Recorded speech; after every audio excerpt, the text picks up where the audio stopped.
to this episode of Beer to Whiskey. I'm Russ Heaps, and this is a Big John in 5 episode. And we are coming to you today from the Beer to Whiskey satellite studio at the Burro Restaurant on Augusta Road in downtown Greenville. We're changing things up a little bit, mostly because the gentleman to my left here, Josh Beebe, couldn't get away to do this at Barley, so we brought the mountain to Mohammed. Is kind of what we did here. We did do that. Yes, we did. Does that make me Mohammed, I guess? I think it does. Okay. I think I'm going to the wrong church. On my far left down I need a there break. is my buddy, the beer whisperer, Big John Richards.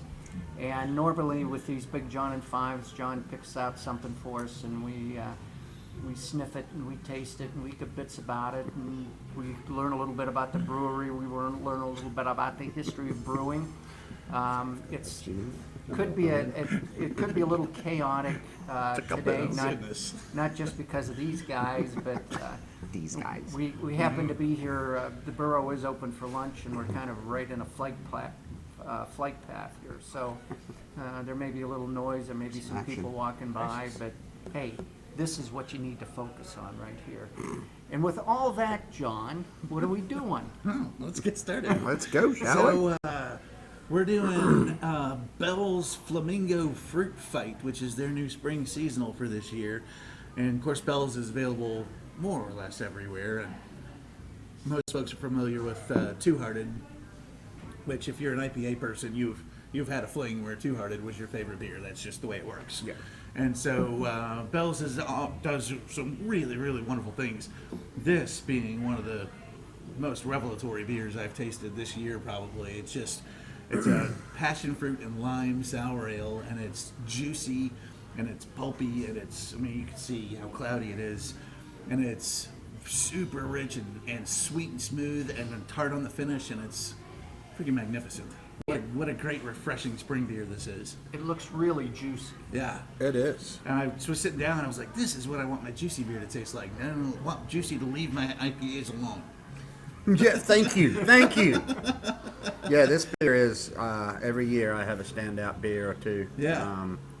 This is certainly going to be up on the list this Yeah. year. This is a beer that I drank and went, And I'm a big Lillekoi passion fruit geek. I grew up in Australia, and we'd just walk out in the backyard, and under the passion fruit tree, there'd be passion fruit, and we'd pick them up and eat them. Yep. And I moved over here, and one little shriveled up passion fruit at Whole Foods is like $15.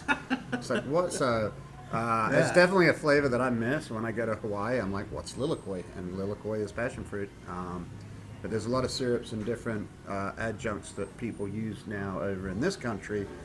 Passion fruit has definitely stepped up a lot more in different desserts and things at restaurants. So I love any time I get some passion fruit in my life because it takes me home. Excellent. So Let's get tropical. So take me home, boys. Text Miss Lily.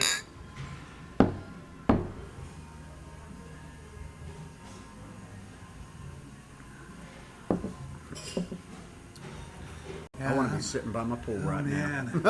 I'm interested to see what Russ is going to say, because Russ is not a sour beer person. To me, the sourness of this beer more comes from the passion fruit. Yeah. It's more of a tartness than a typical kettle sour, like they say. And we were talking before this segment about how strong the passion fruit is, and that lime kind of brings in a nice acidity to it. I love this beer. Yeah, this doesn't taste like a kettle sour to me. Oh, not at all. Yeah. I have to admit, I have no clue what passion fruit tastes like. If you said to me, "What's this taste like?" I'd say I'm getting a lot of grapefruit.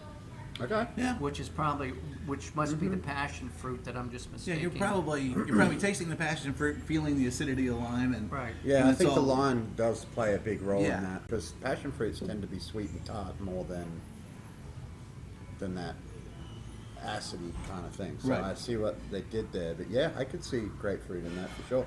It's just a remarkably refreshing thing. Man, I had sat down and tasted this thing when we put it on at my place, and I went, I need to have a pint of that today. Yeah. Yeah, this would be a great great pool beer. Yep. Yeah, just sitting outside in the sun, Patio beer, yeah. Just knocking hanging them with back. friends, knocking them back. Yep. And that's the thing. I've had a hard time with the pandemic and the stress. I haven't been eating as much or drinking as much beer, especially. I've been Yeah. drinking a lot more wine. This is one of the beers this year that I can sit down and drink, Yeah. 3 or 4 pints and still be able to Yeah. go on. Whereas I'm drinking an IPA or something, I'll drink one Yeah. and then my stomach's like, no, that's it for the day. Right. So this is just a superb beer, easy drinking. It's got all the flavors that it promises in the name Yeah. and in the description. And What's, And what's Bell's- the ABV? Bell's just does great work up there. 5%. When I sat down, Oh, I knew what it wow. was. And it's behind me. I could turn around and see it. It's hard to do. that was 5%. You nailed it, baby. Hey, once in a Oh, while. look at you go. Even a blind squirrel. A well-oiled machine right Yeah, here. that's what this his is. team right That's there. what this is. Professionals. Well, 5%. the funny part is that you're actually trusting that my machine is so well oiled that that's correct. I don't want to know about your machine. And how well it's oiled. Yeah. Oh, dude. I have to draw the line somewhere. Yeah. But I agree with Big John. I think Bell's is one of the top breweries in the country, one of the best Yeah. breweries in the world, and One of the 3 or 4 consistently Yeah. superb.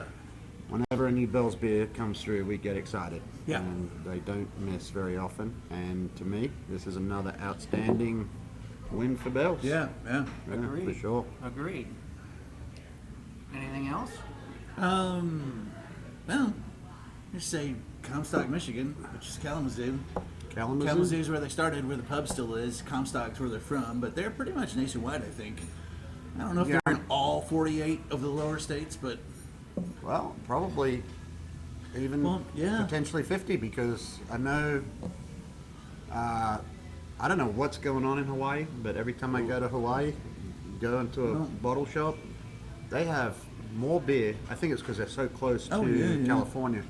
I'm shocked they don't have like a huge beer, Barley's Taproom style place because they get access to some of the best beers in the country. So I know you can get this in Hawaii. Huh? So, yeah, I would say it's probably in all 50 states. I don't think the they're size letting. that I don't Bell's think are. they're letting us mainlanders in right now. Probably not. Bastards. I don't blame them. Yeah. I'm surprised they let us in to begin with. Yeah, seriously. No, that's a good point. Well, trust me, they're not happy about it. I know. No, they are not. But That's right. Nah. But yeah, it's you should be able to find this. It is, I think, a seasonal. Yeah.